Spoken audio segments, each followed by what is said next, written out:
Hello friends, technical Ranjay के channel में आप लोगों का स्वागत है। मैं निधि आज आप लोगों को लिटरेचर बुक का थर्ड पोएम पढ़ाने जा रही हूँ, जिसका नाम है now the leaves are falling fast. Now the leaves are falling fast has been composed by modern poet W.H. Auden. इस कविता की रचना W.H. ऑर्डन ने की है। The title of this poem suggests us about the death of human beings like the falling fast of leaves. इस कविता का शीर्षक हमें मनुष्य की मृत्यु के बारे में बताता है, जैसे पत्तों का गिरना। अगले स्टैंजे में है, In this poem, poet tells us about frustration inherited in human life in modern time. इस कविता में कवि हमें आधुनिक समय में मानव जीवन में विरासत में मिली निराशा के बारे में बताते हैं। According to poet, human beings are moving fast towards death. कवि के अनुसार इंसान मृत्यु की ओर बढ़ रहा है। Due to suffering and diseases, बीमारियों के कारण। Nothing is permanent in this world. इस जीवन में कुछ भी स्थायी नहीं है। He says the messenger of death is present to snatch the real delight of people. उनका कहना है, मौत के दूत हमेशा हमारे आसपास मौजूद होते हैं, हमारे आनंद को ख़त्म करने के लिए। लास्ट स्टैंजे में दिया गया है, Everyone has to die one day. Nobody is immortal. हर किसी को एक दिन मरना है, कोई भी यहाँ पे अमर नहीं है। Everything is on the verge of destruction. सारी चीज़ें विनाश के कागार पे है। Idea of this poem is to save the planet from all the activities which is not good for our planet. इस पोएम को लिखने का अर्थ ही है कि हम अपने प्लैनेट को कैसे बचाएंगे, कैसे हम इसे बर्बाद होने से बचाएंगे। He preaches for a peaceful planet where all human beings can live without fear. वो चाहते हैं कि हमारा ग्रह एक शांतिपूर्ण ग्रह हो जिसमें सारे लोग बिना डर के जी पाए। उम्मीद है आप लोगों को समरी बेहतर समझ आया होगा। तो क्लास अब हम लोग बढ़ेंगे ऑब्जेक्टिव क्वेश्चंस की ओर, जो कि एग्ज़ाम के लिए बहुत ही इम्पॉर्टेंट है। तो इसका पहला क्वेश्चन है, who wrote the poem now the leaves are falling fast. आप लोगों को मैंने समरी में अभी बताया है, इस कविता की रचना W.H. ऑर्डन ने की है, तो इसका आंसर B.W.H. ऑर्डन होगा। क्वेश्चन नंबर 2 है, now the leaves are falling fast is a dash. आपको पता है यह एक पोएम है, तो इसका आंसर D अ पोएम होगा। व्हाट आर फॉलिंग फास्ट, आप लोगों को पता है कि पत्ते गिर रहे हैं, पत्तों का गिरना यहाँ पे पोएट ने बताया है, तो C लीव्स।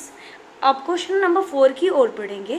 क्वेश्चन नंबर 4 है, Auden won the Pulitzer prize in 1947, 1948, 1950, 1949। 1947 में उन्होंने उस प्राइज़ को जीता था। A 1947। क्वेश्चन नंबर 5 है, trees shed their leaves in. Trees shed their leaves in autumn. D autumn. Question number 6 है, the falling of dash refers to speed arrival of death.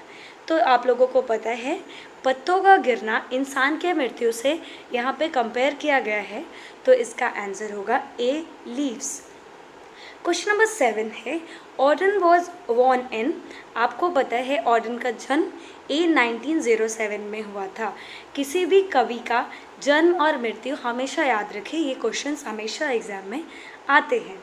Question number 8 है, Auden was died in. Auden की मृत्यु 1973 में हुआ था। उनका जन्म 1907 में और उनकी मृत्यु 1973 में हुई थी। क्वेश्चन नंबर 9 है, diseases make human life dash.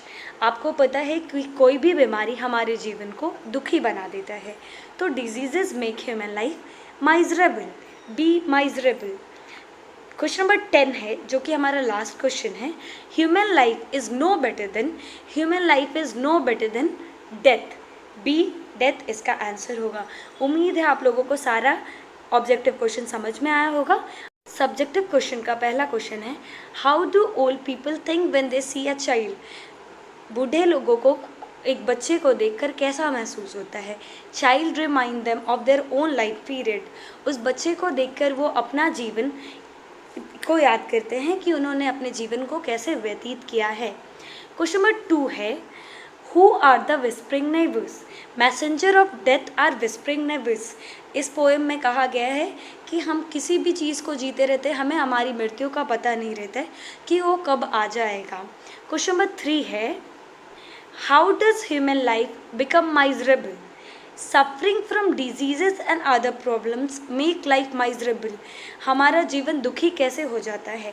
कोई भी बीमारी या कोई भी परेशानी हमारे ज़िंदगी में आ जाता है तो हमारे लाइफ को दुखी बना देता है। क्वेश्चन नंबर 4 है, falling of leaves suggest the process of death and human waste on a large scale, explain with reference of the poem. Answer में दिया गया है, falling of leaves suggests the process of death and human waste on a large scale. It means human life is just like a leaf which falls from a tree. इसका अर्थ है इंसानी ज़िंदगी भी एक पत्ते की तरह होता है। जब पत्ता एक पेड़ से गिर जाता है तो उसकी ज़िंदगी ख़त्म हो जाती है, वैसे ही इंसान की ज़िंदगी भी आज के वक्त में हो गया है। Firstly human life just start like a baby and slowly it grows. इंसान की ज़िंदगी भी एक बच्चे से शुरू होती है और धीरे धीरे वो बढ़ता चला जाता है। After sometimes human life suffer a lot from diseases. कुछ समय के बाद वो बीमारियों से बहुत ज़्यादा जूझता है। Just like weather human life also changes.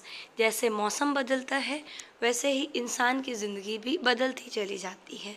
When the weather changes the leaves fall down. जब मौसम बदलता है पत्ते पेड़ से गिर जाते हैं, अलग हो जाते हैं। In the same way human life also decreases and decays. वैसे ही इंसान की ज़िंदगी में जैसे जैसे प्रॉब्लम और बीमारियां बढ़ती चली जाती हैं उसका लाइफ टाइम भी कम हो जाता है।